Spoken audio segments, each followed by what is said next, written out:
Okay, the project today is man, it's interesting. It's interesting how this worked out. I kind of am inclined to believe that my decision to hold all posting of anything in a series, hold it all until you get the project done, then edit it and post it. You've heard me mention I believe I've mentioned in other videos, the Husqvarna LE359, the little edger. My buddy, well, he's more than a buddy, he's a very dear friend, kind of like a dad to me. The one I fixed the all-wheel drive Husqvarna push mower. He sent me back with that edger. And he's old school. He doesn't want to use a weed eater to edge his driveways and so on and so forth. So he's got this little Husqvarna Edger that he's had for 12 years, very fond of it. He brings it to me, he says, it won't run unless I hold the primer bulb in, and it kind of just went through a whole list of symptoms. Everything leaded me to believe that it had set and the ethanol fouled the carburetor. So I rebuilt the carburetor, try to get it to start. It will not hit a lick. So I thought, well, maybe, maybe it's an issue with it's not firing. And you may say you should have checked that to begin with. Maybe I should have. Maybe I should have. At any rate, I go to start it and it will not start. It's got plenty of fire. And I thought, man, this, even though it's a little 3.5 horse, it pulls real easy. 30 pounds of compression. So I did some checking. I put air to I just wanted to see if I could hear any leaks through the intake or exhaust valves on the compression stroke. Intake valve leaking like a sieve. Leaking like a sieve. The deeper I got into it, I tore the back end of the motor off, or not the back end of the motor. Took the intake and the valve cover off, gas tank off. I checked it, man, you can't get any gap. There is no gap. It's supposed to have 4 to 8 thousandths lash between the push rod and the valve stem. So we have no valve clearance. It costs more to fix the little 3.5 horse Tecumseh than it's worth. So I had what was those Chinese 6 horsepower jobs, and I did some measuring on it, measured out great. So we're going to put it on that trimmer. It's going to take a little work, but we're going to put it on that edger. I said trimmer. We're going to put it on that edger, so hold tight. Okay, you may be thinking this is overkill and unnecessary, but the point of it is, this fella that owns this machine, I said he's like a dad to me. I needed a place to live once. He took me in to let me live in his house. He's been that kind of friend to me as long as I've known him. I've known him for 20, 30, probably closer to 30 years now. I'm not sure. Long time. He's always been a good friend to me, and he's old school, and he loves this little edger. Loves it. And he was really disappointed thinking that we couldn't fix it. And you and me may not see the need to have an edger. We could use a weed eater, but he likes it. He likes the little edger, so it's important to me to fix it.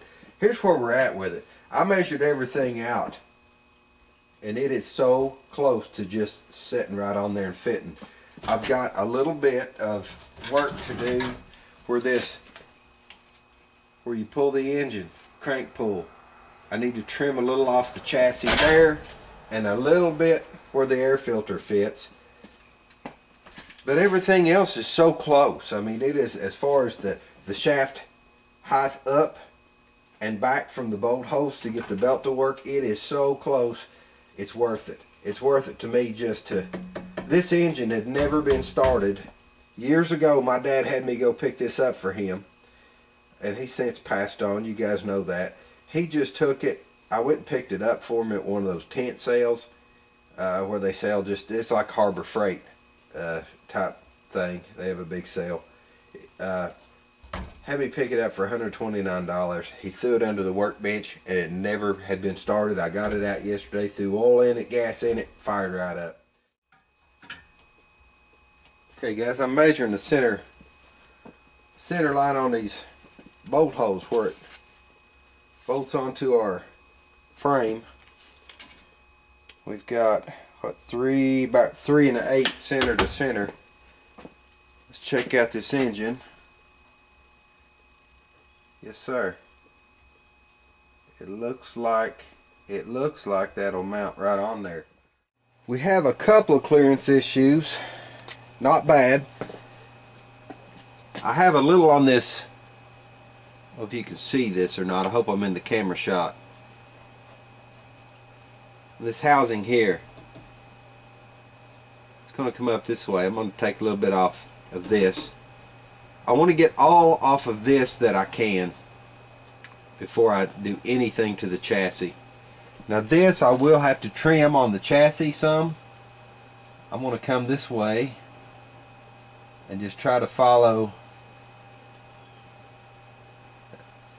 that housing there. I'm going to trim that and trim this off of here. I can get my finger, there's probably 3/8 of an inch that I can take off of this before I get to anything. Okay, got all the clearancing done that I needed to do. I had a little more clearancing that I wanted to do, that I thought I had to do. I had to take a little bit out of this right here to clear for that carburetor, even though not the carburetor but the air cleaner housing. I had to take a little out of here. Went ahead and masked it off. I'm going to just kind of hold a shield up so I don't spray the wheel, and I want to get just a little paint on this. Yeah, I think it's going to be alright. Okay, the engine is bolted down. I've got the pulley lined up, key in it. Now I need to get the set screw tightened and we'll put the guard on. The guard that goes over top here, it looks like all that's going to work with the spacers and everything. It's great. It's working out real good. I'm really glad I hadn't started posting a bunch of videos on this series. This little Tecumseh, I did the work with the pull start, got it working pretty well. The carburetor rebuild, so on and so forth, but it had been dead in the water in the end because of all the issues with the intake valve and so on and so forth. It being too expensive to fix, it had been a dead project. So this looks pretty good. Got spacers that make this pulley guard stand off. I'll go ahead and see if I can get these. See, I think we got one. Yeah, we got one longer than the other. I have a spacer that goes over top. Not sure why they did this way. Spacer on the back, spacer on the front. Looks like they'd have made the bolts the same length. I am not sure. Oh, I see. It looks like this is a catch when this arm comes back when you disengage. My bad. Oversight on my part. We'll get the other one in.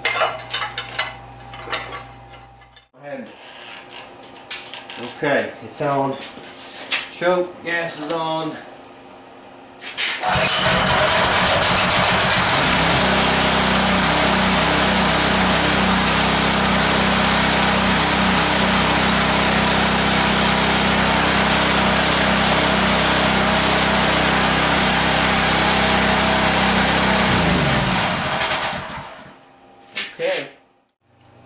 Okay gang, we're just going to wrap it up here. It looks like a success to me. I'm calling it a success.